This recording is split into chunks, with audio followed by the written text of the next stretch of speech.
soit ça dit bêtise. Tata n'a pas intervenu. En fait, des ressorts qui ont été pour les cas sur la télévision. Nous sommes dans la télévision, jeunes serviteurs. On a fini à partir de attends, on a erreur. C'est qu'il y a une substitution. Parce que moi, personnellement, je tata na ngaza et puis na la communauté na des assemblées les dépasser pour suspendre. Il faut voir une source pour protéger. Depuis bandi fina yo na mystère na yo. Ndenge nzamba fule batu nyonso baza posa ke au sale logo boy ou kende boy l'autre fina na Paris partout. Donc on a tout le temps de part ou d'autre. Parce que les amis partout avec de la foi. Au moins na mutuka de la foi que de la foi. Le livre et l'obina l'autre fois la conférence au Salara Awa. Si on y fait étiquette tout le monde sur la sika, il y a de la foi dessus. On dit à Sali tout le monde, Yesu Masia Nazareth, on va s'arrêter à moi, c'est quoi ça? On étiquette tout le monde. Nous allons pas marcher, on va pas écouter, on va pas savoir. Donc moi, na ebi lobité, na ebi ka pana uti na pana komi, na pana obende, na ebité, ya wana, ase magawa ata musanga se volonté na beaucoup plus. Na sala mine ya tegini, mais na sala lola tebo ya kini on se beaucoup. On tika la on a se. En fait, c'est juste un on merci na Nzambe parce que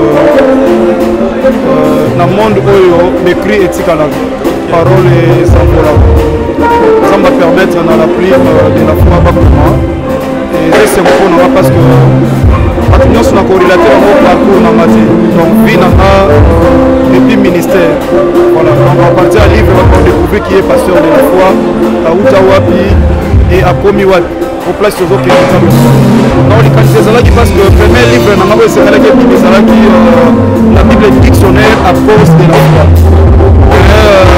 écrivain journaliste qui peut travailler avec Okufa, c'est un papa Okufa qui a dit que ça va et après dans les Baki parce que c'est un papa que j'aimais énormément dans ma tigi biso ça l'a passé de l'eau même une partie ça ce matin même on a vu ça qui va devoir la prime base pour passer la deuxième livre donc on a préparé le premier livre mais il m'a été dans pour la deuxième livre pour la première on n'a pas moyen de savoir Nzambo azonga quelque part à autant pour la yene fait pas tout le même asali sanga rola ndena sanga ko tepele kinyoso longo waji mwana na olegi na yo alongo koma na matadi koma matadi koma matadi sunda sawa yo koma matadi yo longo waji oui naza gawa reke gawa oyele lo na mono kalebe ngane ni koma na matadi longo awa ba na mono so peba ba bazo ba nyongo ko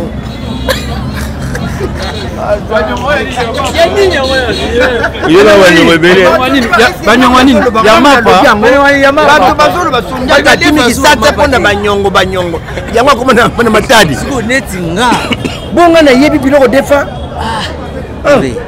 bato bazolo bango ngamu na zungana yebi ngo bazana banyongo na nga nga bana banyongo na tale mena tala boka na biso sa batika omo sambela tika na yo nga atamuta ya nyongo na nga epele na senga suste on a mo sambela na tika kaka timu yao ya nango ngolo li kofi ezaka c'est pas aujourd'hui kaka bimi boya les gens herba moni ya bimi ba on na la salle est forte puis le malobaka kisi mais oui bato douter oui bato ba loba bongo o ba yebiye te moi quand on venait je sais il y a des années plus de 20 ans. Il est très bien organisé. Regarde, yango bato, mon organisation nae, yango zo kamusa bato. Au mona, na tamuke, tu vois l'église. Ya yete Nzambe. Tala organisation na bango. Il y a un jour, ce même tout ça la activité, les artistes et un groupe les bons samaritains, il y a ba bis na bango, mention l'église, ba bis na bango, même serviteur ya bango, baza très bien organisé. Tu vois, Nzambe faut ça la kaka. Nzambe faut pambola kaka. Même mutu pona ko seme ba ko seme bisika boye. Bisika eza organisé o makambo ezo salama. Ba ba to nto somba boye. Bomoni ba sombi yango bien. Tu vois, moi en tout cas, j'ai beaucoup aimé. Son histoire ne sera plus falsifiée parce que le livre est là. aza moto nzambe azosalela il faut za musique pour mon grandeur na ye mais et le reçu ça la confusion parce que c'est une personne tellement simple pour nga je suis dans la joie comme on a que atiki empreinte moko boye na vie atiki empreinte ngana otolo bake na kenenge na Sénégal na Idégoré bakoma so komi na Idégoré bakoma na mur gauche avec une église catholique wana barbalui un bon artiste c'est celui qui va vers un chemin au bayebiété au yopo ibi mutute au sali misope au zongi c'est ça un bon artiste moni famille son papa zara voleur bana tu ba kotela ba miyibi ba voleur kaka mususu famille mususu mona papa za danser na commission au moment na kaka yukuma bana ba commissionnaire donc ils allaient ça dépend père nenga memeli bana na vision na memeli bana na yem eza initiative moko na ko encourager bande ko la première de la foi et puis o eza lokola ezaki ko sortie officielle na bango totombeli bango kaka ba bola mo ebele nzamba zala na bango o eza première édition deuxième PA pour histoire ya papa o eza Moulayi eza Moulayi pour place au nom batie virgule n'habité pour bato so bato on batie pointé ça veut dire histoire ezo continuer donc idée ezo continuer pour na parcours ya papa na biso de la foi aza parmi ba bato yo biso peut tozwaka force ya rotala parcours on a yenenga à passer. J'avais déjà commencé parce que mon premier livre qui devait sortir c'était un livre intitulé La Bible et dictionnaire à cause de la foi. J'ai beaucoup parlé de ça, mais j'ai commencé à travailler avec comment il s'appelait, un journaliste de presse écrite. Malheureusement, il y a un moment qui est arrivé, papa Azaïsou n'a pas moïté. Donc il était mort et du coup il dérangeait un makas.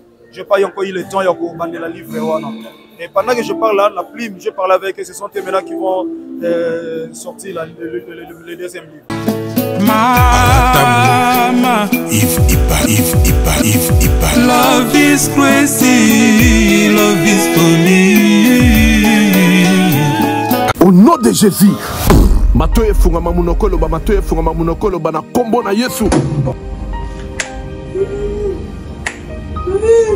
Matoy na ye na malobe ngai mama Lutumba nakendaki na prière ya convention o esalamaki ya papa Moïse ayaki awa nakendaki kuna na mwana nanga azaki banda inane azaki koloba te tindenga kokisi 23 ans tokendaki kuna papa abondelaki pona ye namoni akomi koyoka pe koloba yango na pesi nzamba ozana merci pona bolamu nyonso azosalela ngai. Shalom bana nzambe kana ngai ezalaki ka ya dépression makasi na banda kolala te na banda koganga na banda kolota bandoto mabe na kondaki na silaki nzoto bamemaki nga na hôpital psychiatrique na dépensaki mbongo ebele esimbaki te or fallait nasala mémoire na ngai ya fin de cycle ba dépensaki koleka même na classe prophète moko ayebisi biso eza likambo kokende hôpital te eza likambo koluka nzambe epa na ye moko esimbaki te tokende na ba ministère ebele ba prophète ebele simba ete mais nakumisi nzambe ya papa Moïse po mokolo bamemaki nga dès le premier jour epa na ye asimbaki ngai mutu na ngai komaki stable ezo chauffer lisusu te na komi kolala pongi na komi kolia nazoganga lisusu te na omona su bandoto mabete or ce n'était pas le cas pendant 4 ans nde na pamboli nzambe ya Osana nayo kumisa nzambe ya pasteur Moïse na oya tosala na kati na faye na biso tomisani mingi na problème ya divorce otambolaki par-ci par-là tokutana ba prophète ebele lisusu basinga biso bambongo alors lelo tokutana pasteur Moïse asi kosala biso délivrance la délivrance wana atangoli biso harmonie ezongi na kati na ndako esengo ekoti na kati na ndako mwasi tanga tokomi kosola malamu tozali mpe mpe kotalana lelo esengo ekoti yango tokokumisa nzambe na ozana aza malamu mais okumisa nzambe ya Osana po ça fait 2 ans passés nazali na problème sérieux ya misu surtout somo eza makasi flou na komona distance te mais ndenge na koleka délivrance na remarqué un changement mo makasi sans lunettes nazomona clair donc nakumisi vraiment nzambe Osana nazosala donc namoni ke na olata lisu lunettes te yaone okumisa nzambe Osana nalobaki déjà ba maladie oyo wumelaka ntango molayi oyo esilaka te ezali nde démoniaque badivorce ebele tozokomona ntango nyonso awa ezali mpe kidoki boya nango epai na nzambe nde bokobika nazozela bino na moto. Le pasteur River qui est avec nous. Après cette prière, il y aura l'intervention de nos musiciens qui vont chanter une chanson. Et après l'intervention du groupe chrétien, les bons samaritains, ils vont faire une scénette. Le mot des circonstances viendra de la part de la plume à travers son secrétaire Kouya Moutiekele, et puis la présentation et l'exposé du livre par le président de la plume de la foi. Il s'agit bien du président Eloge Makbat. Et après son allocution, nous allons procéder à la remise officielle du livre par le pasteur de la foi, et puis son intervention aussi. Et les auteurs, il s'agit bel et bien de l'honorable Augustin Carlos qui est avec nous. Après, nous allons passer à la vente aux enchères de cette belle œuvre. Juste après, nous allons donc procéder à la sortie officielle de la structure La Plume de la Foi par le révérend évangéliste Jean-Paul Mayak. Et enfin, il y aura un cocktail. Et après, nous allons clôturer par la prière de clôture. Voici en quelques... Je vous dis merci, mesdames, messieurs. Je sais pour bien commencer, nous allons commencer par la prière. Nous invitons l'homme de Dieu, le pasteur River, pour la prière d'ouverture. Pendant qu'il avance, on acclame très fort pour l'encourager. Pasteur River.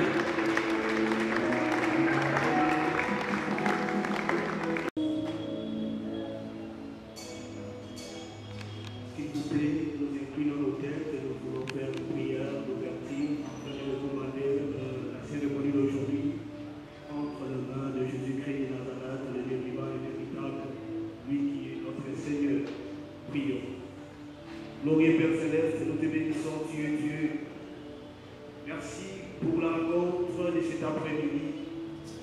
Notre Dieu, nous ne pouvons pas commencer si nous ne remettons pas cette séance entre tes mains. Dès au milieu de nous, Adonai, tout ce que nous allons faire, que cela donne gloire à ton nom. Notre Dieu, nous sommes réunis en Seigneur pour le vernissage du livre de ton serviteur. Le Dieu d'Israël, Jésus-Christ de Nazareth, c'est toi qui nous as réunis en Seigneur. Père, nous te prions de demeurer enseigné par le biais du Saint-Esprit, afin que tout ce que nous allons faire en Seigneur, tout ce que nous allons entendre en Seigneur, que cela donne gloire à ton nom. Dans le glorieux nom de Jésus-Christ de Nazareth, notre Seigneur et Sauveur. Amen. Merci beaucoup, son Père, très fort pour Jésus-Christ de Nazareth. Voilà, on poursuit notre programme, le temps que les services sont...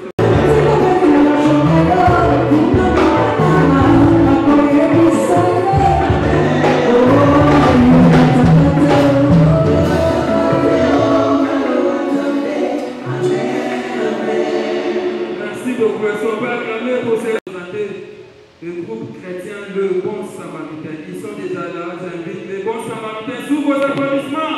Les bons samaritains.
avec un panier.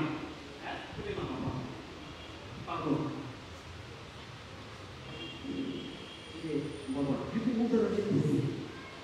Oui, allô? Allô, papa? S'il vous plaît, papa, s'il vous plaît, papa. Là, moi, on a eu papa. Et la salle, déjà beaucoup, papa. En tout cas, son tiki, là, moi, on a eu la évité. Donc, la maman, on est dans ça, on a collègue, mon beau, donc, projet, pour ça, papa. $500 à ta mère. Papa. Oui, papa. Si on a fait $500, papa, tu investis. Là, moi, on a eu papa. Et puis, tu viens changer, papa. Tu vas faire papa.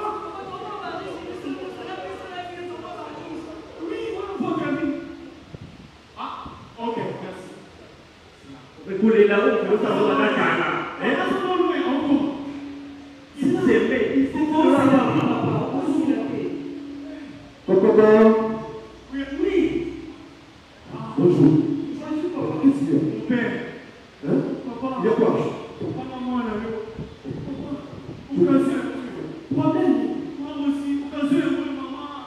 Papa, collègue là-bas.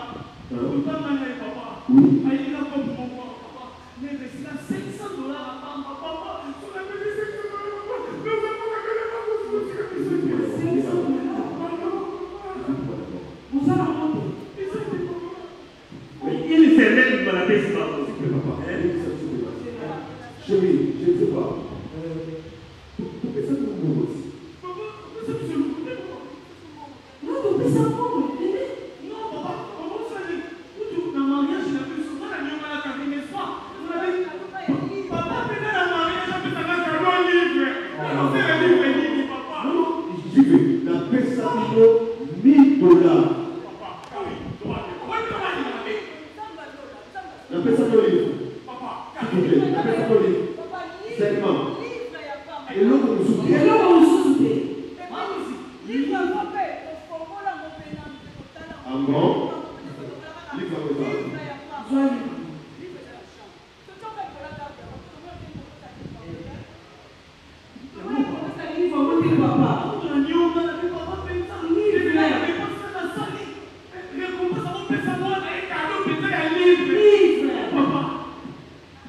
J'y vais. Papa Kavé. Livre comme il faut me l'envoyer.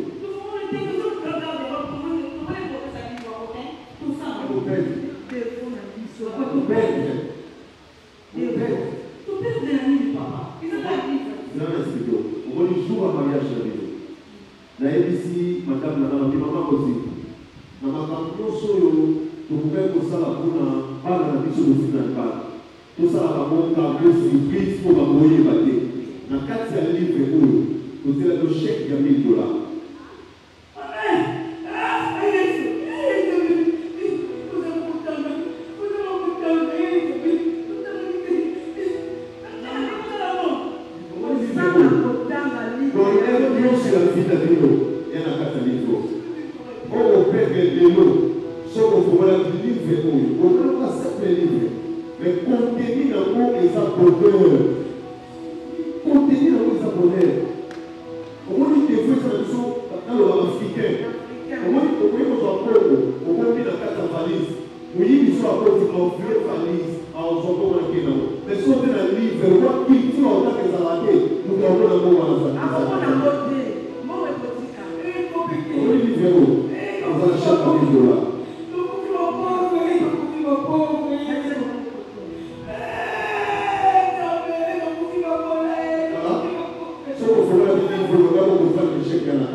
Merci beaucoup, merci Maman Rosée. À l'Assemblée, c'est la troupe des Galeros Samaritains, la troupe qui est dirigée par notre père, évangéliste international, Paul Malaka, pasteur de la foi. L'ouvrage pour nous, soit yango, pour que par rapport à qui, car yango, sur la vie yango, parce que quatre yango, pour t'aider dans la carte des arts, bonheur. Merci beaucoup, que Dieu vous bénisse. Merci beaucoup, les secrétaires et la structure. Mots et circonstances à l'occasion du vernissage du livre intitulé Révérend évangéliste Jean-Paul Maillat, pasteur de la foi, vie et ministère. et la sortie officielle de la structure la plus de la foi.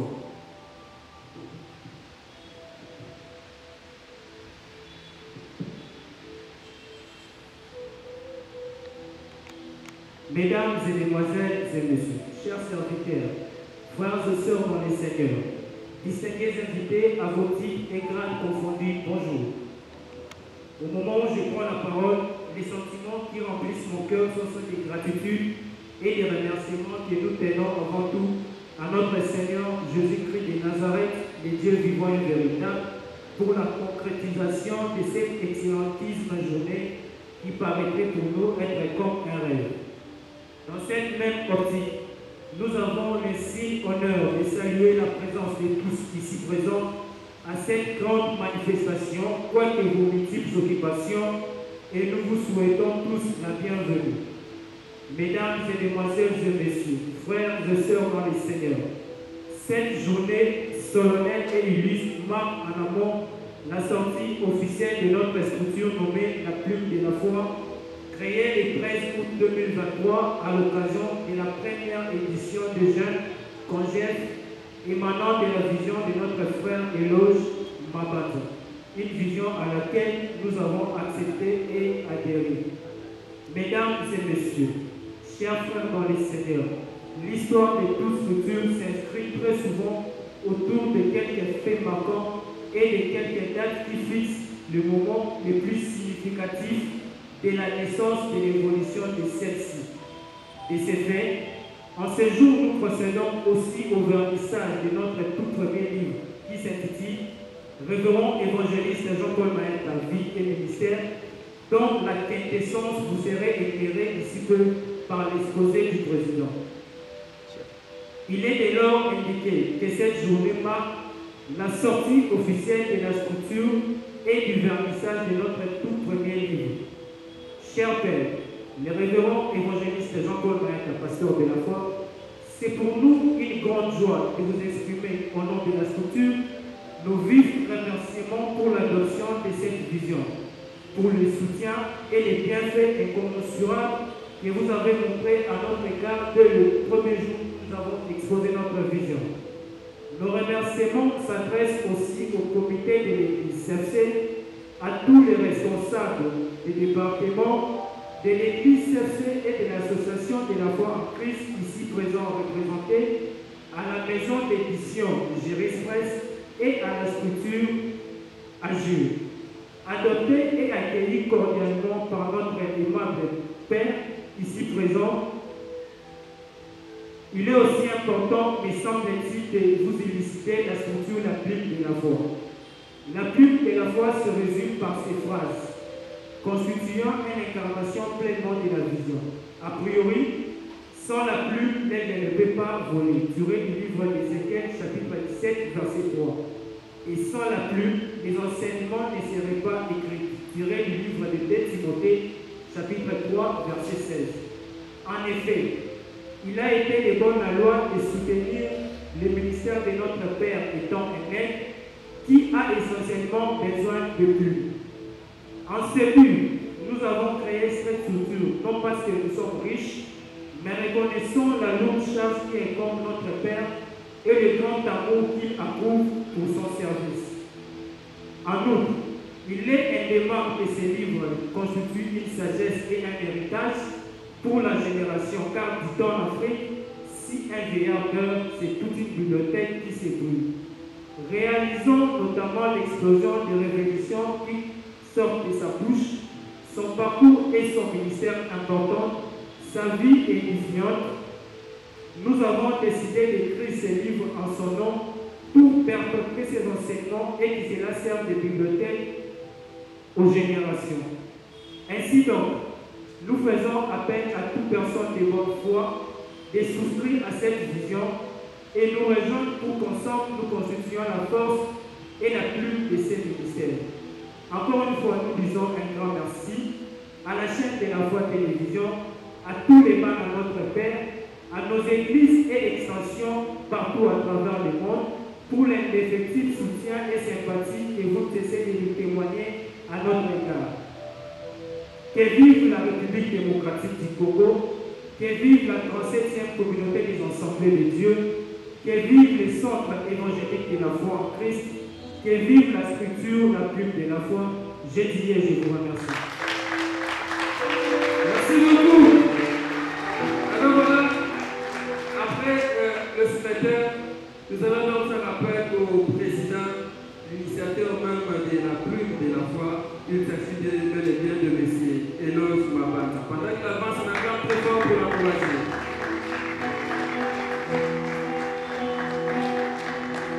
Donc, M. Elos Mabata, il va faire l'exposé, il va essayer de nous expliquer le fort de la vie en quelques minutes, président. Voilà, nous allons parler avec lui pendant quelques minutes. Je crois que ça ne va pas raser. Votre micro, président. Bonjour, président. Et c'est mon exemple comment on peut le nom comme ça. Je voulais d'abord commencer par remercier le Seigneur Jésus de Nazareth pour son amour également avec ses enfants. Et les remerciements vont également à notre très cher Père, le révérend évangéliste Jean-Paul Mayaka, pour son accompagnement, pour ses orientations. Merci Père. Beaucoup d'entre nous sont venus sur vos pieds informes de la vie. Et aujourd'hui, c'est notre histoire. Merci beaucoup Père. Et je voulais également remercier tout le monde ici présent dans ce lieu. Vous avez abandonné vos occupations pour répondre aux questions de notre Père pour nous envoyer. Merci. Merci beaucoup. Merci, cher président. Voilà, moi, je demande de quelqu'un la même chose, et c'est nommé Zali de Moni à notre société. Et pourquoi c'est là qui livre le révérend évangéliste Jean-Paul Mayaka, vie et ministère. Merci, Papa. Si tu as payé par rapport à caractère livre, livre que connu est un livre à caractère biographique. Tellement que c'est un livre à caractère biographique, raison pour laquelle Jean-Paul Mayaka est le sujet, c'est lui le sujet. Et nous avons intitulé, tellement qu'on parle de sa vie et de son ministère, nous avons préféré intituler le livre révérend évangéliste Jean-Paul Mayaka, vie et ministère. Ok, combien de pages, combien de chapitres? Le livre compte 60 pages et 4 chapitres. 4 chapitres. Donc, on va trouver le cas qui vit le parcours de l'homme de Dieu, côté ministère et côté vie personnelle. Oui, la vie personnelle, son parcours et puis le ministère. Et dans le livre, est-ce que vous continuez, si les gens sont officiels pour tous les noms, vous continuez pour que ça va vivre un sous topé aussi quand vraiment parlant, le livre présente la conséquence de la fouille à la structure. Parce que la début, quand on trouve la personne qui visionne en fait, c'est d'abord pour commenter. Vous avez pour soutenir l'œuvre de Dieu dans le ministère de notre Père spirituel. C'est-à-dire, les jeunes, on est réunis pour tout soutenir le ministère. On va dire qu'ils sont la plume de la foi. C'est-à-dire, Bamatsal, Moningègue, oui, Mathilde Mekègue, elle n'est pas pour mouer, il est dans une livre d'Ézéchiel, qui s'est foi. Alors, on a besoin de ma papounaïe, ma papou, ça composé de ma plume. Ma plume, les amis, nous avons essayé de sorte qu'atteindre l'objectif de la vie, où ils ont une mission dans le monde. Ok. Et après, pour les personnes à Moulou, les poètes qui ont été dans le pour moi, et puis pour les livres de Bosso, le livre qui a signé, je pense que le deuxième livre a un dictionnaire à cause de la foi. Et ils ont toujours sur l'ordre de Dieu, le révérend. Voilà, c'est pourquoi ils ont sans sa vie. Voilà, ils ont la menace pour dire que on a pensé plus par enseignement. Ok. Alors, quand c'était je me souviens, je veillais au ministère de la vie, ma vie. Je me souviens. Bon, la sécurité dans l'obédience, au moment où les lots sortent officiels et effectifs, vous avez la bonne, vous avez intégré. Et puis son ascension, et au salarié. Dans là, on va dire l'ascension, au monde, on va tenir sur le passé de la foi. Le monde entier, partout, qui est sur le passé de la foi. Mais nous sommes à ton ami, à côté de l'IA, alors, et au moment des fois, autant on a dit là, on peut sur la passé de la foi, et pourtant, on va les mener dans ce qui va nous dire, quand on a biso fandi o on de cela passer de la fona ndenge na ye so yo fando ko mais on sera tata na wobeta sera tata na wobeta yo mo mona o yebi onde de wobeta on ndenge na ko alors ça commence à blesser il y a eu même le jour tout à je pense que par le patriarche raconte ça encore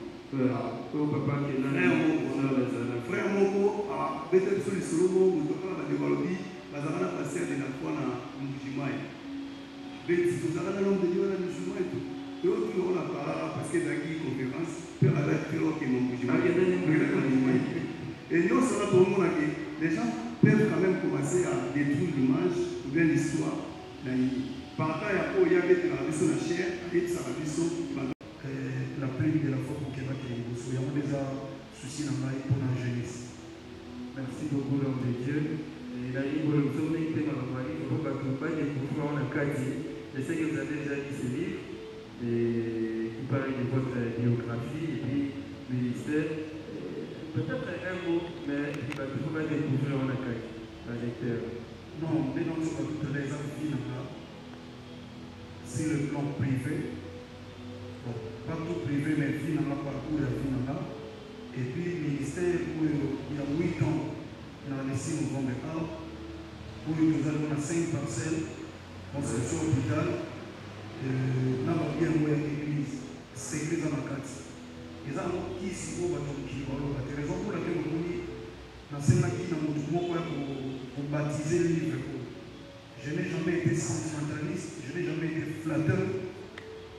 Pour nous, même si ça arrive aujourd'hui, nous aussi pourtant, on a pas été dans nos difficultés. Je fais l'appel à mon frère que j'aime énormément. Pourquoi? Parce qu'on a la même vision. Par preuve, Tchango Ezaki inutile. Les lots, Bissot TV na Tchango, il n'y a pas de ban à terre jaune à celle de la télévision. Et vous comprenez donc quelqu'un qui a la vision pour la jeunesse. Et on a dit comme vous avez la vision.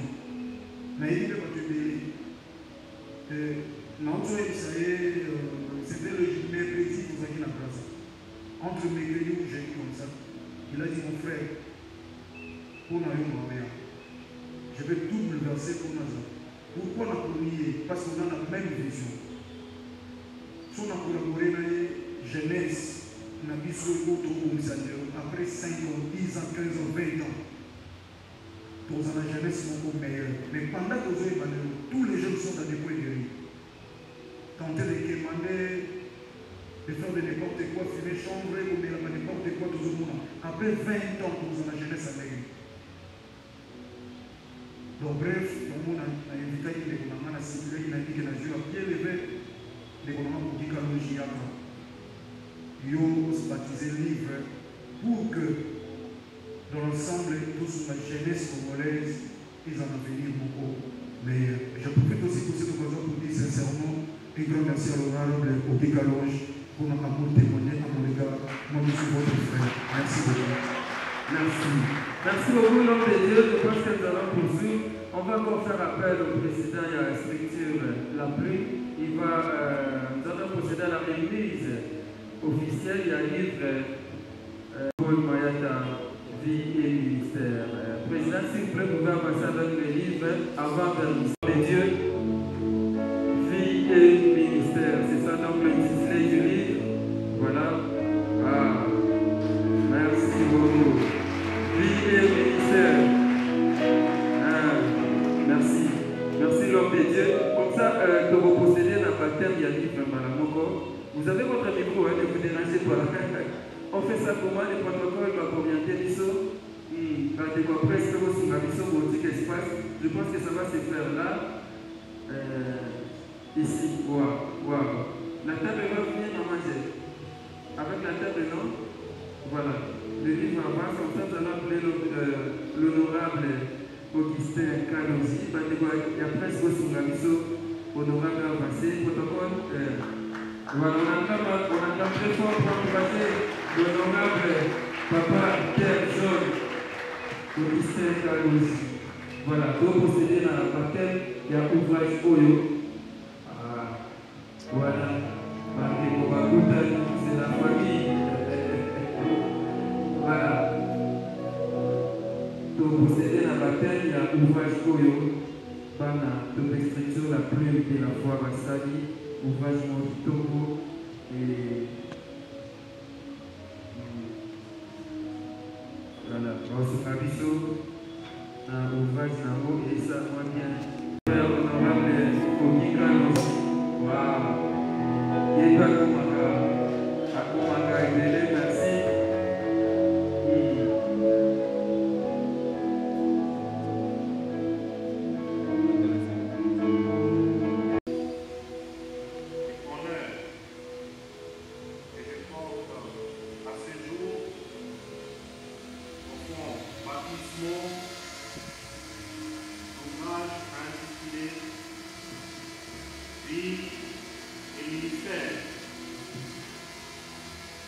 Je souhaite bon vent à ce jour et plein succès au révérend pasteur Jean-Paul Mayata, dit de la foi et à la plume de la foi, mes très sincères félicitations.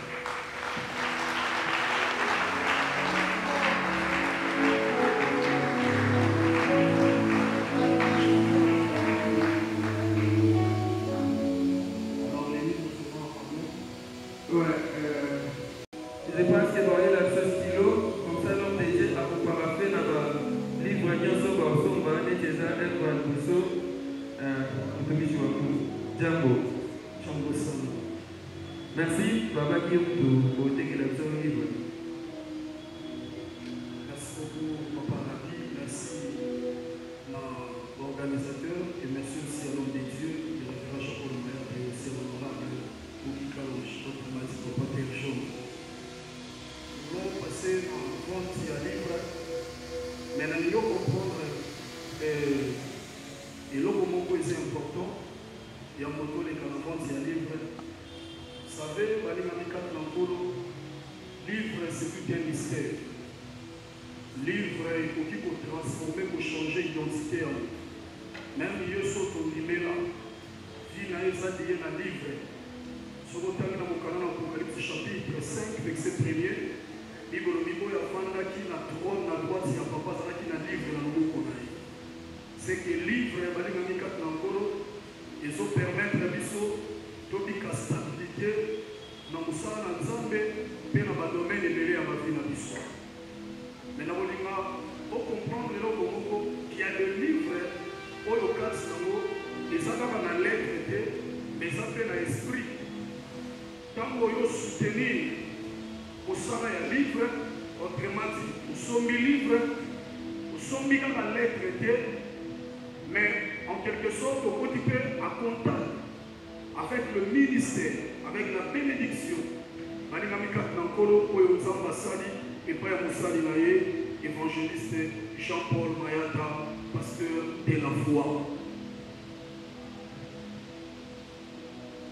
Nalingi, nous avons sauté en humanité et nous avons conseillé la vente de livre. Mais tant que nous avons livre, nous avons dit que nous avons commis il y a des bossos, nous avons soutenu œuvre où il y a des sous Kakawate. Les lots du monde livre pour le lobby, beaucoup de super pour maman. Vous avez dit qu'on m'a livre, je sais qu'on va parler à langue. Qu'on m'a livre, je sais qu'on va sacrifice mêlé. Je crois qu'on est là avec les hommes de Dieu, qu'on va ça la mission de frère, comme syllabus, yamater. Syllabus, yamater, et vous aurez fait mission. Tango, la recherche de ma camouemele, à plus forte raison livre. Pour la commencer, on demande beaucoup des efforts, beaucoup des énergies, bien aimé dans le Seigneur. Financière et aussi et tant d'autres pour que le livre est véritablement livre. Il y a des livres qui sont livres, mais il y a des contact. Pour l'envoyer aux ambassades papa de la foi, pour l'envoyer aux ambassades à la ministère pénal et belé, Molouana et ça fait partage. Pour que ça n'a pas grâce, nous sommes en des positions de maître. Et ça n'a pas grâce, nous sommes en au PESI, au sommet, au côté à contact. Et pas une ensemble de deux dimensions. Première dimension, nous sommes dans Ngolou. Deuxième dimension, nous sommes par la mérite.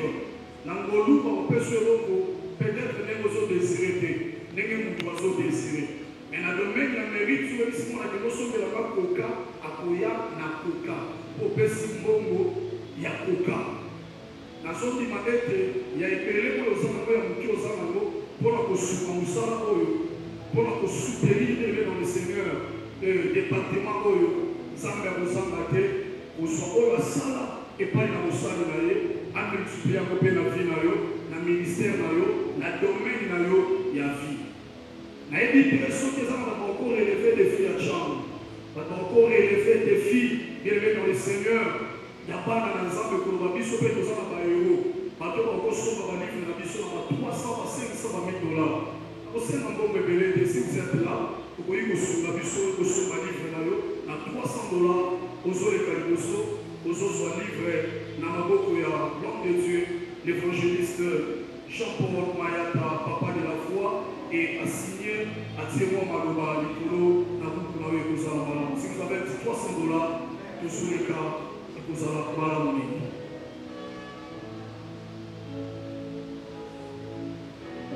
C'est pour moi la merci beaucoup. Voilà, papa Joseph Azokoba. Maintenant, on est conscient du solo. Vous êtes dans sa logo, la loyer, pour aller continuer. Ça même, on a disponibilité vers le salon.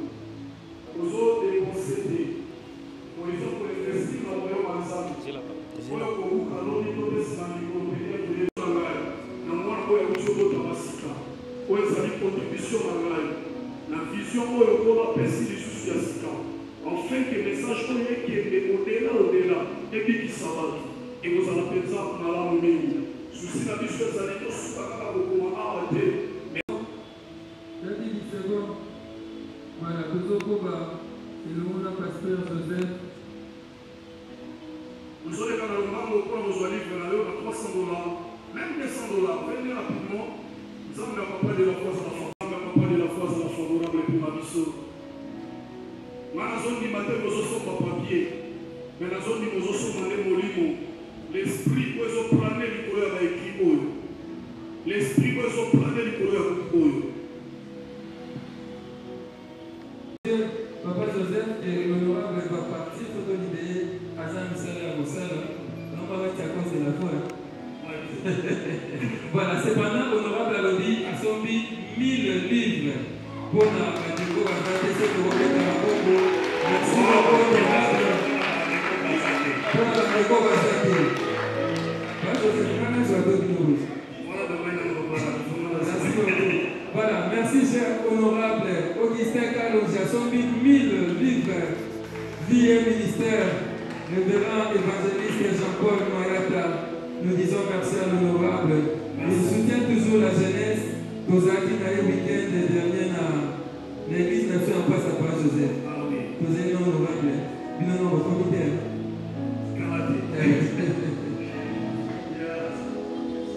Les gars, qu'on soit libre, on va papa rapidement. Honorable merci beaucoup. Merci. Naïba qui vient, papa Rami, Soni Bana, notre père, papa Smabawe, vous allez passer. C'est comme ils sont pas d'autres ans. Nous sommes de la Sondéla. C'est ça, oui. Ah. $100. Nous sommes à liberté. Nous sommes soutenir la quelque sorte de vision à papa Nayo.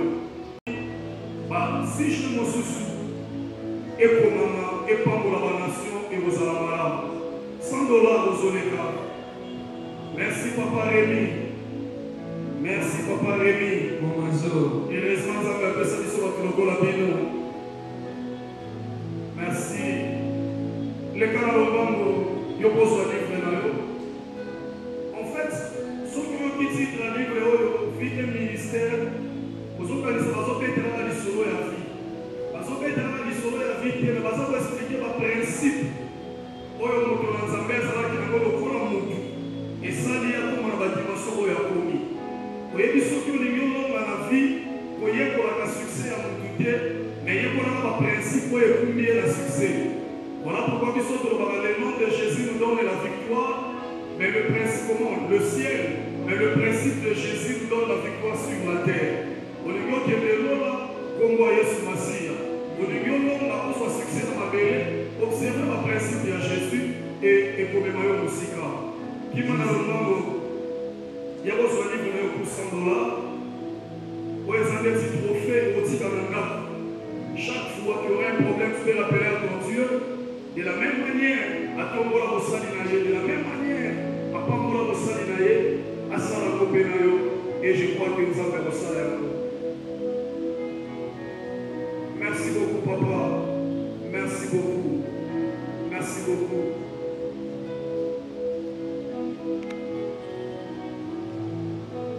La zone que comprendre était, aux sommes livres à $100. Mais pour soutenir les moussala dans Zambie, la Oyo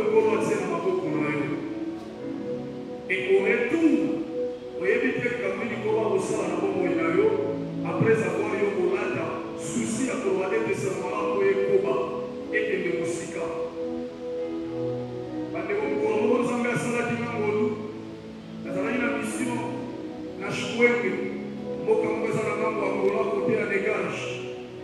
Avec une église qu'on a débloquée, parce qu'il y a la Bible était. Parce qu'il y a la Bible était. Parce qu'il y a la Bible était. Parce qu'il y a partir du livre les 4 lois. Les pasteurs de l'église on a ça voté à la haut. Parce qu'il y a la Bible, la mission, la cabine du pasteur Rwanda, et pensons que l'église est fonctionnelle dans le livre, il y a les 4 lois spirituelles. Nous ne pouvons pas les 4 lois spirituelles peut-être pratiquer à éviter en Bokani.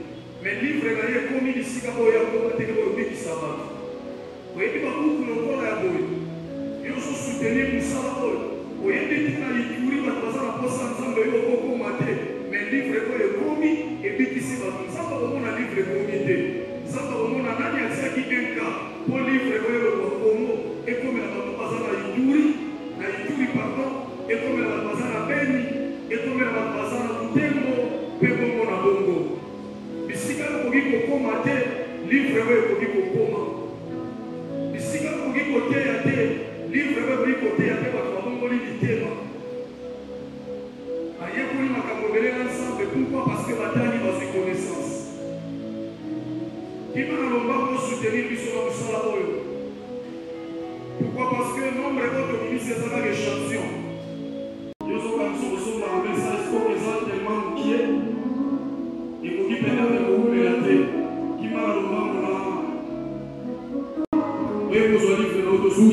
Pacheco,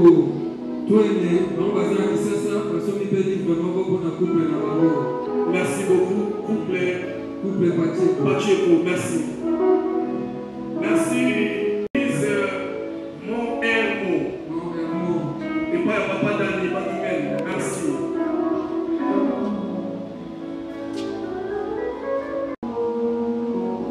Église plein de vie, pasteur Chris Makoba. Maranatha plein de vie dans l'issue. À bientôt aux années. Attends message, oui, qu'on va dans notre père. Toujours le numéro est Moussakoli Rabi Mafika. Au comédie, pays Oyo, Ozali, Kombo Nayo, nombre de livres de Yosomba, Pemonta Oyo Sombeli, et Kozala Penza, Malamoumi. Sœur Adette, il y a PDC, à son livre Moko, sœur Maman Marie, à Liban. Après, est-ce que vous allez être accueillis? Passons à l'été.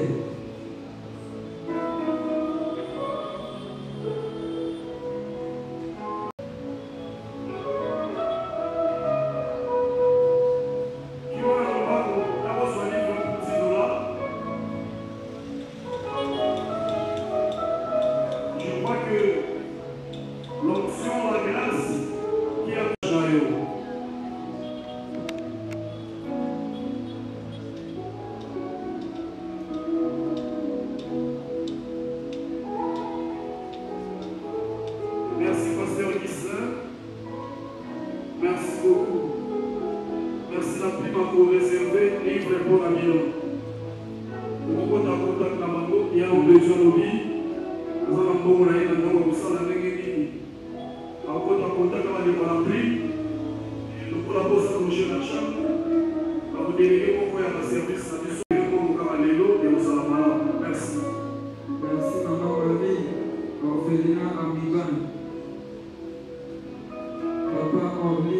le bon samaritain, Église Mont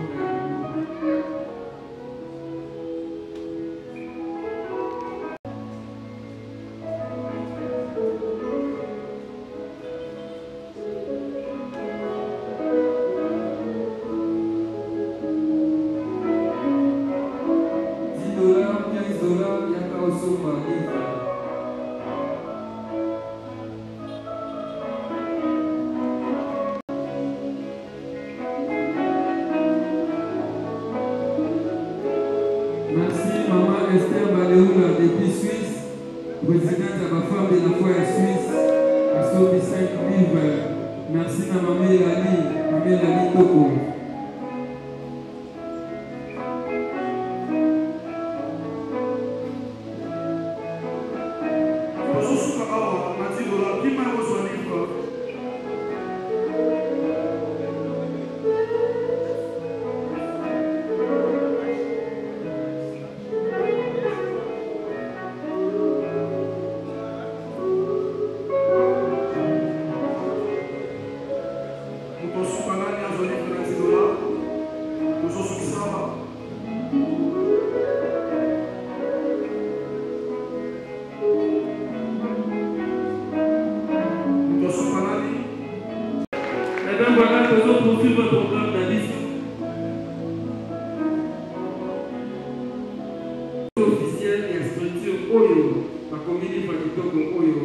La plume de la foi, Bazawana, Nambenga Bangoba Moussana, Bamata Awa, dans Bazomata, faisant croiser Bamana Maboko Nabiso. La plume de la foi, la plume de la foi.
Merci beaucoup.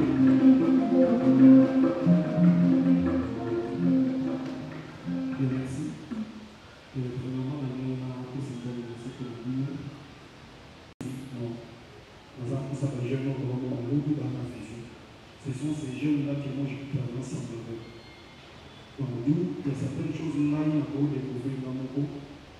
Et par la grâce de Dieu, il y a certaines choses aussi où le dit non, ou certains talents ou non, où dit non beaucoup faire sortir. Pour qu'il y ait un moment quand c'est dit non, et mon Dieu va être heureux comme ça. Encore une fois, nous remercie. Et nous allons venir dans la jeune, nous allons nous réfléchir. Et que ceux qui nous ont serré dans les armes, premièrement dans les armes, et que vous en arrivez à vous fixer dans mon ancien, vous irez très loin. Ça, je le dis au nom de Jésus de Nazareth. Sans le conflit dans tout ça. Dans vos sénats, nous allons avec le respect pour tous les hommes de Dieu ici présents. Ceux qui vous pouvez écouter le matin, nos hommes ici, s'il vous plaît. Pour tendre, mettre droite, c'est la vie vers s'il vous plaît. Tous les hommes de Dieu, nous voulons aussi bénéficier de vos grâces, de vos différentes grâces. Pour ma avenir, sur le côté où s'il vous plaît, pardon, avec beaucoup de respect les hommes de Dieu. Et comme ça, je peux.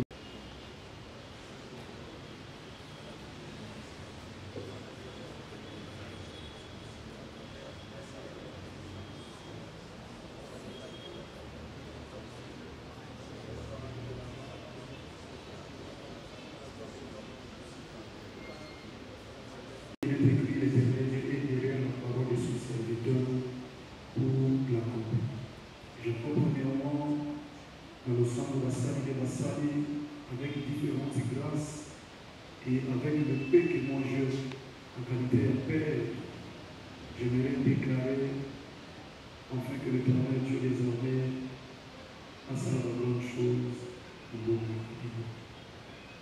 Temple Père, je vois dans la Bible de David, nous voyons aussi qu'il avait un parcours qui était très compliqué pour dans le désert, qui nous a appris beaucoup sa Goliath. Je prie pour cette grande structure. C'est moi qui ai appelé ça mon Congo. Et pas une chose, on appelle ça Congo Tata et Sigma. Je déclare pour cette structure. Tata, base à la pluie. Où est le moment quand vous bougez, vous qui est aux ans. Kolo, baza pluie, il y a mon tatoué, baza pluie, il y a mon nima. Kolo, où est souvent comment est nima. Kolo, derrière ma œuvre, na maman. Tata, donc, avec des soins minés et pas pour les mamans.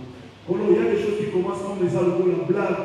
Mais il y a tata, l'objectif, mon tata, c'est à faire le commencement, mais qu'on a venu les encore meilleurs. Je déclare que chacun de tata a la béni, en commençant par cette œuvre, Seigneur, on va salir tata, par mon gloire. La béni, par mon tata, pour déclarer tata, tata, ouverture ou sortie officielle. Il y a structure, la plume de la foi. Ce qui commence par l'esprit, et ça va l'exploiter dans la physique. Qui est la date d'aujourd'hui, pour rester une date inoubliable pour cette grande structure, la plume de la foi.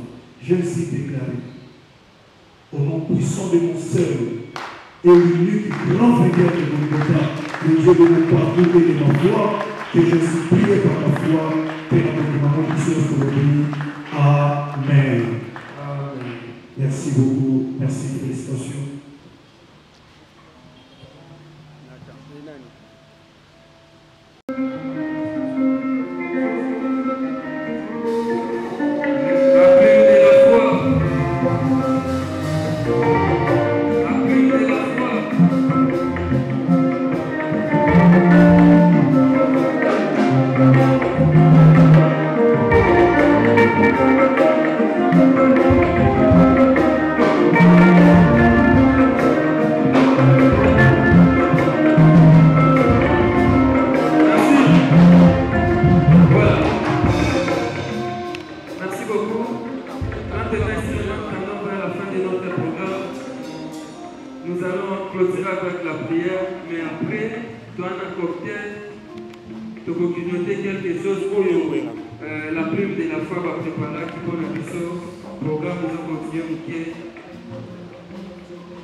pour vous soutenir pour cela. Bon, on a pour le Yesu Massia Nazareth. Il va me voir sur le père pour moi. Les gens qui sont là, c'est pour le tata, le coup, la pana, que peut passer dans le tata, des bourses, on peut voir le coup, on peut voir le sur le président, tous les lots, on tient à passer à l'île du tata, le coup, on s'en a tous besoin de payer d'ailleurs. Donc, le sud-est, le tata, politique, le tout, je vois, on y a tout à combien là, et si on ne paye d'ailleurs, on a pour le Yesu Massia Nazareth, de te produire pour le contre le coup, la pana, tout le passage, tout ça, dans l'ensemble, de bourses, on peut voir le coup, on peut voir le merci Seigneur Jésus-Christ de Nazareth. Merci Seigneur Jésus-Christ de Nazareth. Amen. Merci beaucoup l'homme de Dieu. Ma communauté du saut. Aux quelle invitation, aux qui l'ont passé invitation de service protocolaire à communauté pour la grignotage et pour la madame Mini. Merci beaucoup. Les bateaux vont ressembler aux camarades de Belé. Vous avez l'autorité, ma professeur, il y a l'université. Pourquoi choisir la baptême et porter plus et pas honorable? Non, ils ont la capacité différente. Je connais mieux. Peut-être moins bien si vous le dire ainsi. Je le connais un peu bien. À mon avis, jeunesse Katinaï. Je vis que l'eau est à ma jeune, pour préparer grandeur, il y a avenir, il y a jeunesse. Alors avec lui, ça peut aller parce que c'est sa mission aussi. Donc comme on a la même mission avec lui, je dis ça sera mieux qu'on puisse travailler ensemble. Parce que quand la Bible dit deux vaut mieux qu'un, deux vaut mieux qu'un. Donc on a que ça madame, tout ça l'a naïe, à ça la bouille. Spirituellement, il a produit quelque chose ici pour la jeunesse.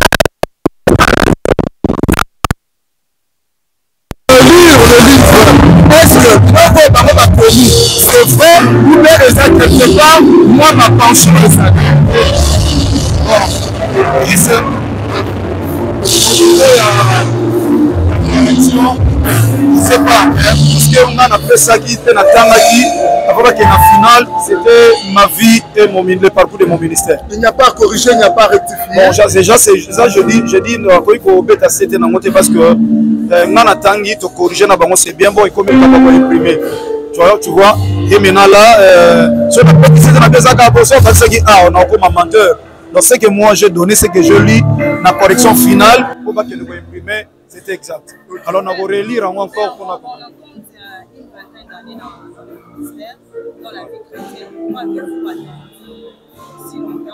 Non, on avait déjà commencé parce que mon premier livre qui devait sortir, c'était un livre intitulé La Bible dictionnaire à cause de la foi. J'ai beaucoup parlé de ça, mais j'ai commencé à travailler avec, comment il s'appelait, un journaliste de presse écrite. Malheureusement, il y a un moment qui est arrivé, papa Azaïsou n'a pas moïté. Donc il était mort et du coup, il dérangeait un macasse. Je n'ai pas encore eu le temps de bander la livre. Et pendant que je parle là, la plume, je parle avec eux, ce sont eux maintenant qui vont sortir le deuxième livre.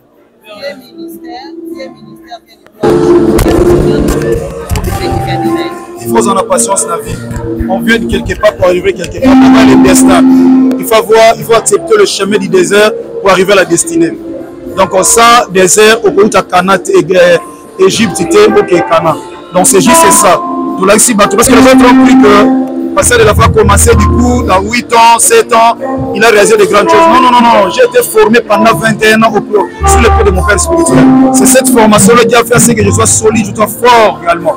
Et quand je suis sorti du coup, il faut nous mettre en pratique ce que j'ai appris de mon père. Alors il y a de ceux-là qui n'ont rien pris, et du coup ils veulent faire des choses telles que nous avons fait. Ça serait un peu compliqué. Parce que nous on était déjà formés pendant, s'il vous plaît, 21 ans. Étant en Bimi, on sait ma expérience, j'ai prêché dans plusieurs églises, j'ai compris ma bien dans plusieurs églises, et lorsque le Seigneur m'a donné la vision d'aller implanter, et c'est alors dans ma église à blesser des guerres. Donc, ministère, c'était pas facile. Donc, on a outil quelque part. Et que les gens ne parlent pas s'ils ne savent pas comment passer de la foi pour passer de la foi. Aujourd'hui, il y a beaucoup de pasteurs. Abimi Sika, mais au Monaco, en salle à désordre, la plupart ce sont des jeunes pasteurs. Alors, qu'est-ce que vous leur conseillez à évaluer la carrière dans ma vie? C'est pas la famille Batata Nabango. Batata na mwana na ye. parce que soit ça dit bêtise tata na yo interview en fait des ressorts tu vas dire pour les cas sur la télévision sommes dans la télévision jeune serviteur on va finir à Bikolo attends pas en erreur c'est que à souci parce que moi personnellement na opanga tata na maza et puis na opanga communauté na des assemblées les parce que bon suspendre il faut voir une source pour protéger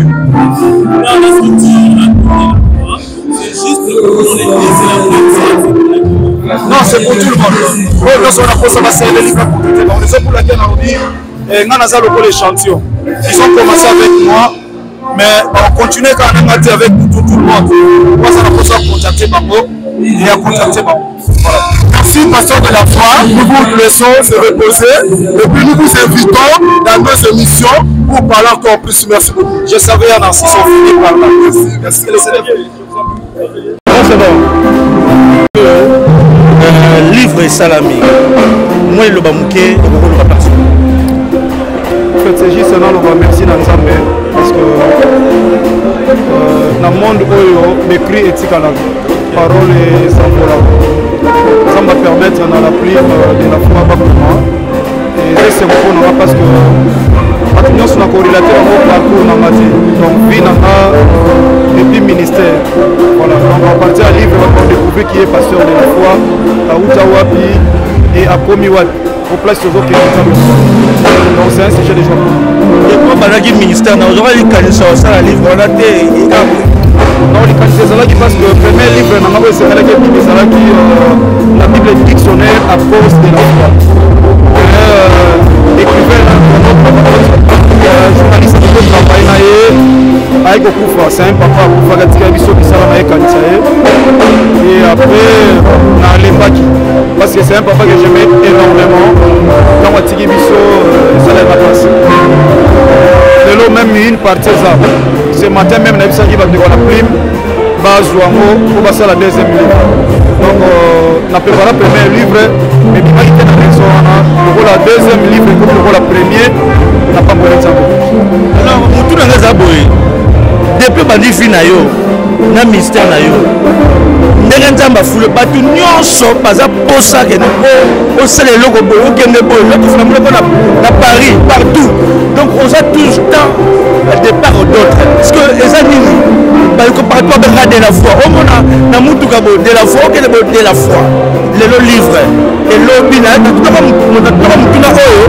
l'autre fois la conférence au Salara Awa si on y fait quelqu'un mon sur la sika il y a de la foi dessus on dit ambassadeur de retour là Yesu Masia Nazareth wazaka mboka makala kwa c'est quoi ça on tika le toyebi ça le baba agir na époté et ça fort donc moi na ebi lobité na ebi ka pa na uti na pa na komi mais pas na okende na ebité wana c'est ma gava atambusa masi kwa volonté na beaucoup plus na sala minene ya tegeni na sala lola tebo ya kidi osoko tika la on a c'est donc bien de la foi racine pivotante bino otmoeva na kwa na baba nzambo azo quelque part a otambola na yene te pas tout de mer asali sanga lola ndena sanga kote kweli kinyoso ya bala vie et ministère bato swali bana mboka ndeni ba kozwa livre oyo o ba moina itandoke partout ndeko sali vernissage avec l'honorable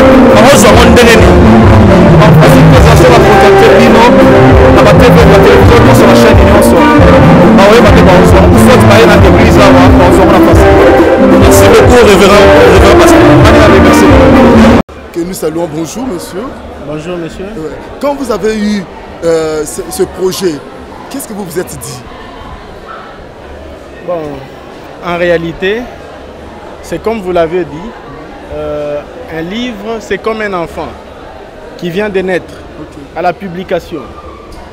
Alors, l'éditeur, pour ma part, Juris Presse, je n'ai joué qu'un modeste rôle, comme celui de la sage-femme à l'accouchement. Pour être franc, là où la conception s'est passée, je n'étais pas là. Le développement du fœtus, je n'étais pas là. Et pour être encore beaucoup plus modeste, le travail, il s'est fait tout seul. Dieu, il a prévu tout ça. Alors, le rôle de l'éditeur, c'est d'accompagner justement la femme que moi je considère dans ces cas comme l'auteur qui est la plume de la foi à sortir de son ventre un nouveau-né.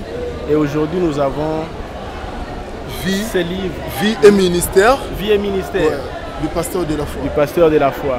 Moi je l'ai lu comme premier lecteur. Parce qu'il y avait des travaux de correction à faire avant d'imprimer. Je l'ai lu comme lecteur d'abord. Et c'est un livre très enrichissant, surtout pour le corps du Christ. C'est un livre qui nous édifie et je le recommande vivement à tout le monde. C'est une autobiographie, mais ça parle, ça encourage le chrétien à demeurer ferme dans son appel. Sur le plan économique, quel est le prix net de ces livres? Le prix net de ces livres, moi je peux dire que ces livres n'ont pas de prix. Parce qu'en parlant d'économie, c'est de l'argent.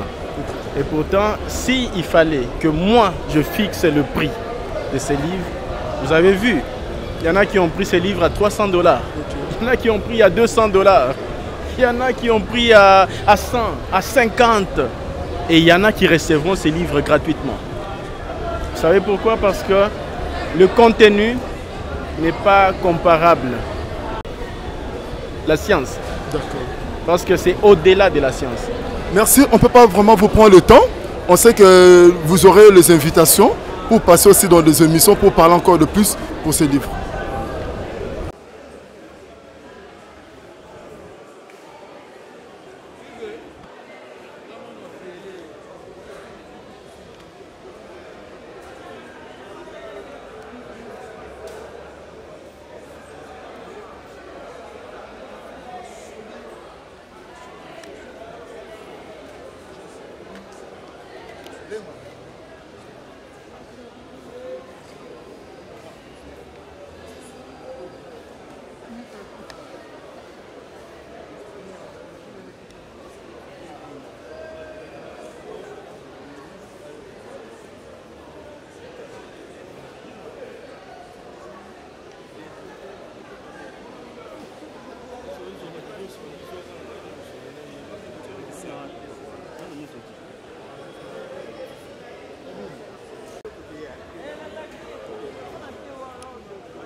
S'il vous plaît, nous inclinons nos têtes et nous voulons faire une prière d'ouverture afin de recommander la cérémonie d'aujourd'hui entre les mains de Jésus-Christ de Nazareth, le Dieu vivant et véritable, lui qui est notre Seigneur.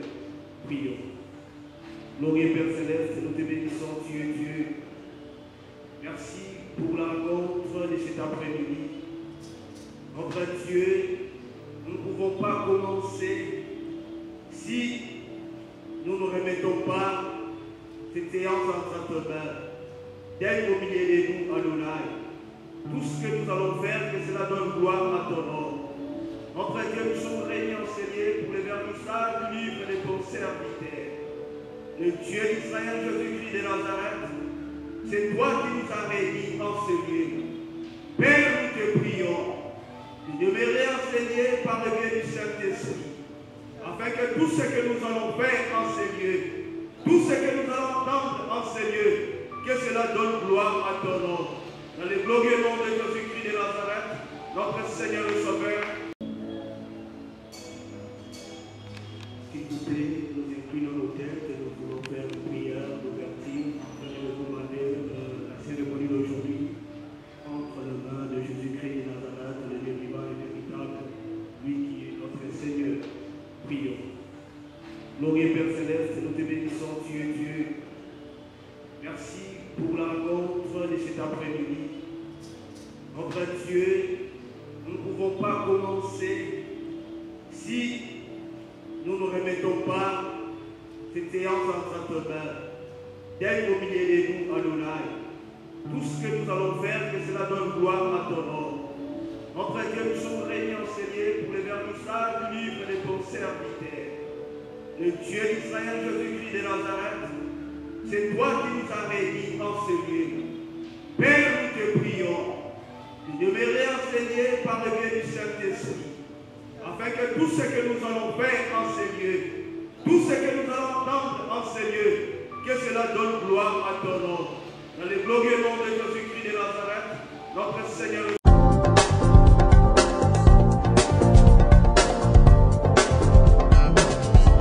Pas question de vous tergiverser pendant vos longs et courts séjours à Kinshasa, la capitale congolaise.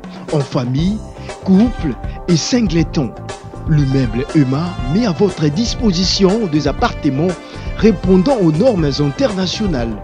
Composés chacun d'un salon VIP, de chambres à coucher, salle à manger et salle de bain, ainsi que de cuisines tout équipées.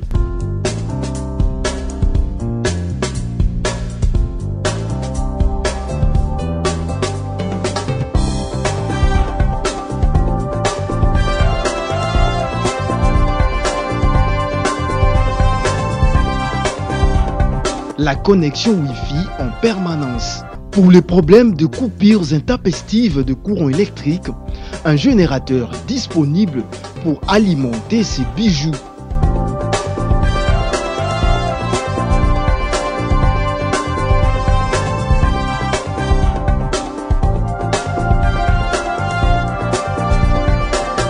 Notre adresse, avenue Balinga, numéro 9, Yolocide, commune de Kalamou.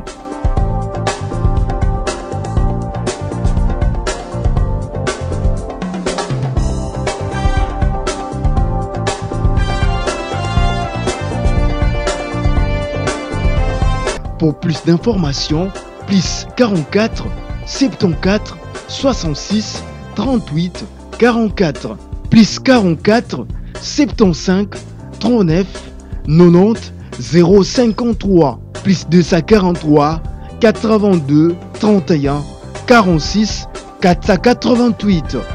Chez Emma, c'est les conforts. Voilà, nous sommes déjà avec le CG Oxygène. Tous années Awana, Église CFC. Il y a papa Nabiso Jean-Paul Mayata, pasteur de la foi. Tous années CG Oxygène Awa. N'habite CG, un mot par rapport à l'activité Lelo. Lilo Nini. Pensée du jour tout par rapport à livre Oyo Basali Lindekonayo, collègue Moussala, pasteur de la foi. Livre Oyo, Orobanine, vie et mystère. D'abord, premièrement, souvent nous venons ici dans l'activité peut-être chrétienne à 100%, mais aujourd'hui, nous étions là pour une activité, je peux dire, scientifique, parce qu'il s'agissait du vernissage du livre Vie et ministère du révérend l'évangéliste Jean-Paul Mayata. Premièrement, dans Sepeli Makas, parce que c'est l'histoire. Vous savez, ceux qui biso bato toza présenté au comité mais bao aussi kala royal lobby ba royé ba l'histoire ngondenge ni. Tu vois au moins na yango mundele akomaka akomi bao ba royal sima muta ko falsifier ozalate a otangi tale zalaki boy tale zalaki boy. Aujourd'hui même batato naka l'évangéliste Jean-Paul Mata oh auta boy asala boy tala ça mais à travers livre Oyo Moutakoyeba Aouta Wapi, c'est pas aujourd'hui car Abimi Boya. Les gens, Herbamoni Abimi, bon, souvent on a la salle est forte. Mais oui, oui, moi, quand on venait, je sais, il y a des années, plus de 20 ans, tu vois, moi-même, lorsque nous avons lancé le groupe Agora, on allait faire le montage dans côté 9 montage biso. Tu vois, il était mon conseiller il y a longtemps. Si il a eu un problème quand j'étais en Lisbonne, Donc on vient de loin, on le connaît il y a longtemps. Il a prié dans les bons samaritains là-bas. Il était encore très jeune, il a groupe les bons samaritains. C'est maintenant baleki, c'est maintenant sauté, on a une antenne là. Cause espace pas si. Tu vois, il a diré à Bundi. Mais moi ce que j'aime, c'est une personne qui est droit. Il est tellement honnête et pas bien organisé. Il n'est pas bien organisé. Il est très bien organisé. Okay. Il est très bien organisé. Regarde, il y a une organisation, il y a une organisation. Au Mona, tu vois l'église. Il y a été en Zambie. Dans l'organisation, il y a un jour, même tout ça, l'activité, les artistes et les bons samaritains, il y a un bis na bango. Mention l'église. Babis na bango, même serviteur qui a bango, baza très bien organisé. Tu vois, nous sommes face à la kaka. Nous sommes fois pambola kaka. Même tu pona ko seme ba seme bisika boy. Bisika eza organisé o makamezo ezo salama. Baba to ndo somba boy, bomoni ba sombi yango bien. Tu vois, moi en tout cas, j'ai beaucoup aimé. Son histoire ne sera plus falsifiée parce que le livre est là. J'applaudis également la structure, la plume de la foi. Auteur, il y a livre, parce que Baché Mayele, ils ont comme encore scientifique, intellectuel.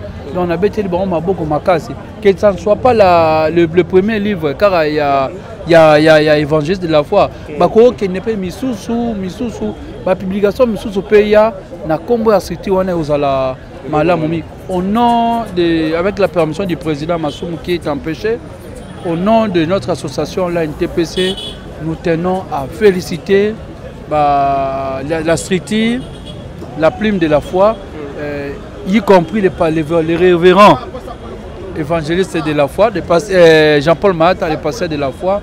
En tout cas, félicitations. Donc, nous avons la tête. Tout le monde m'a dit que le livre bien.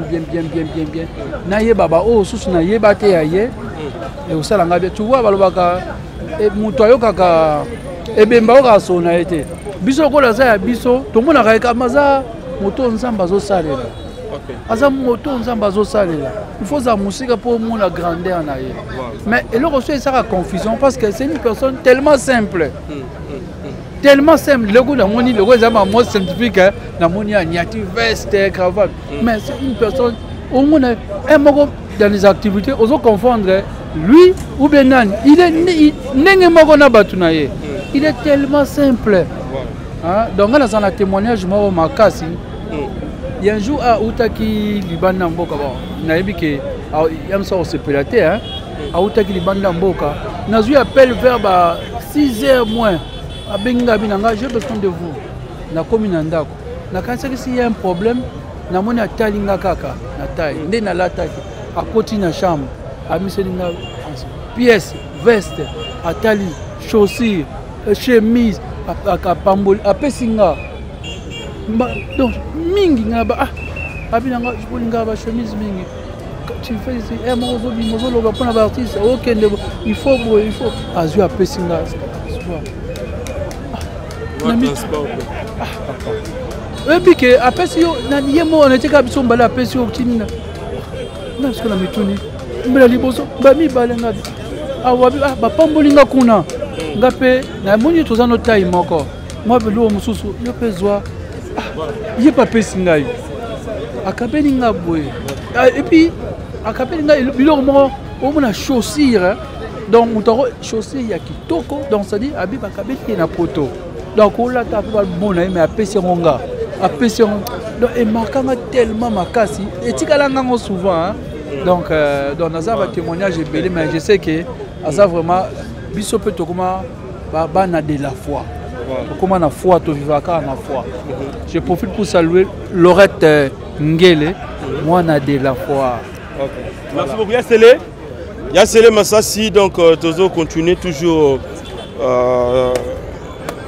tout a toujours en pleine activité la biso tout soit bandeko na biso donc voilà tout en a sundia ta maniata pas katiawa wana Yassele Massassi après juste les CG Oxygène Guilain Maou. Mais attendez dans l'art. Mais comme Mbao. Voilà, tout ça, c'est Massassi Awa. Après, juste exposition. Exposition, il y a un livre qui toque Vie et Mystère. Il y a Papa Nabiso de la foi. Oyo Bandeko. Bassalier surprise Lelo le 21. Vie et Ministère. Vie et Ministère. Voilà, au Bassalier surprise Lelo le 21 novembre. Octobre, hein? Septembre. Septembre, voilà. Donc, je crois bien sortie officielle. Et dans Lelo, il y a un livre. Il y a Papa Nabiso de la foi. Alors, tout ça, il y a Céline Massassi. Maître Singa. Voilà. Maître Singa, Nabiso sécurité, toujours assuré. Donc, voilà. Mais puis, il y a Céline Massassi. Comme on a déjà livré Oyo, Papa de la foi, ça les surprises Lelo, Jean-Paul Mayata, Pasteur Nabiso, ça les et ça est Sengo. Nauti ko yo kaler balobi ke Nzambe tata nenga fandi na batu na ye ya bureau moko asimbi buku ya munene bo epa Nzambe nano buku ya munene moko asimbi yango o balobi la makambo batalaka moni donc livre balobi yango eza nécessaire yango ndezo sala ke mokili ekende liboso mpona moto azotanga voyez nakanisi na kotala bato bazalaki na Yesu bato bazalaki na Yesu bakomi balivre ndambu misusu bakoma te. C'est regrettable. Comment boza na Jésus bozolala na Yesu botambola na Yesu mais bozokoma livre te bokoma te. C'est regrettable. Donc pour un pasteur de la foi, Jean-Paul Mayata, vraiment comme les lots, a comme vie et ministère. Dans le monde entier, de la partout, en tout cas, à ça qui peut livre, en tout cas, pour je suis dans la joie, comme on a a tiki empreinte moko boye na vie, a tiki empreinte.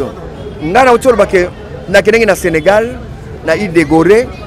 Bakoma so komi na île de Gorée bakoma na mur gauche avec une église catholique wana babalui. Un bon artiste c'est celui qui va vers un chemin au bayebiete au yopo ibi mutute au sali misope au zongi. C'est ça un bon artiste. Donc kotika empreinte siko muta koma maloba wana bisto yebiete mais tomka ko apprendre maloba ba koma ba empreinte. Donc il faut que Dieu merci pour na de la foi batoboni oyo babima ba père ba grand père collègue de la foi élective ba comment ta livre té mais pasteur lelo de la foi dans un livre c'est une grâce. Mais tu es ba congolais plus balingara mingi makamba ko tanga livre té balingara bango mingi makamba ko koma té mais lelo ya sele abimisima mosolo na ya ko somba livre et comme si biso de ya sele somba livre et puis il y a nani a passé de la foi aux collègues na entre taza be pasteur na n'habite comme on a conception na ba congolais ba kanisa plus ko boya ko somba livre ko boya ko koma ngana olbake ezali de part et d'autre famille ndenge ezali le moni famille so papa zara voleur bana tu ba ko tela ba miyibi ba za voleur kaka mususu famille mususu mona papa za dans na commission okomona kaka yokoma bana bakomi ba commissionnaire donc ezali ça dépend père nenga memeli bana na vision na memeli bana na ye. Alors mais kotanga en tout cas c'est obligatoire, il faut que tout Congolais tout homme on Nzambe ça na monde entier atanga parce que tu quoi prendre na classe ko na kotanga. Donc ngana somba ba livre mingi oyo ya ba pasteur nazana livre pasteur Munya na Côte d'Ivoire ya pasteur Jervis Witherspoon na Côte d'Ivoire. Donc na o pasteur a commis je sais que c'est à peu près la Bible ou ba référence na mingi ezali biblique. C'est pourquoi ngana somba na ngai wana na somba mais soko zoteka ki en tout cas mwana makaso danze azoteka na ye atolobi na yo oh ndenge balekana balabala non mama tuni mwana mama mapasa babenga kana français nani te wana ngana somba te wana lobana lokota mena oh madesu na français nini papa zongsi les haricots oh te wana ngana zana vraiment je n'ai pas le temps ya wana mais mieux vaut avec écriture biblique donc je peux acheter. Voilà.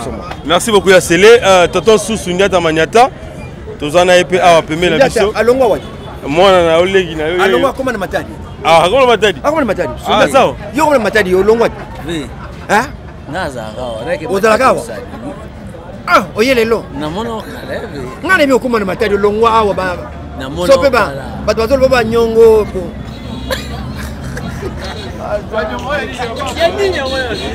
yona banyongo ebele banyongo nini ya mapa bato bazolo basunja katimi kisata pona banyongo yango akoma na matadi neti nga bonga na yebi biloko defa bato bazolo bango ngamu na zungana nane ko bazana banyongo na nga nga bana banyongo na ta ebele menatala boka na biso sa batika oma osambela tika na yo nga ata muta ya nyongo na nga epele na senga suste lokona na mo osambela na tika kaka timukolo yao ya nango nimukolo yako lia likofi eza kaka voilà déficit nyongo